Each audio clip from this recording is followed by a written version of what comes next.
ஸ்தூல சரீரத்தின் 24 பண்புகளில் வீழ்ந்த ஆத்மா தான் பரமாத்மாவின் அம்சம் என்பதை அறியத் தவறுகிறது. அதுபோன்ற ஆத்மாக்கள் தன் தேகமே அனைத்தும் என எண்ணுகின்றன. தான் தேகத்தை கடந்தது என்ற சத்தியத்தை அறிவதில்லை. சரீரத்திற்கு தோன்றும் சுகம், துக்கம், அனைத்து விதமான உணர்வின் அனுபவங்களையும் அது தன்னுடையது என்று ஏற்கத் துவங்குகிறது. எதிர்த்து நிற்கும் முயற்சியை மேற்கொள்வதில்லை.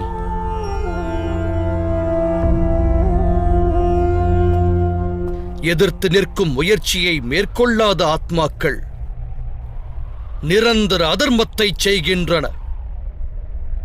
அதை சுட்டிக் காட்டுவதற்கு தண்டனை என்பது அவசியமாகிறது.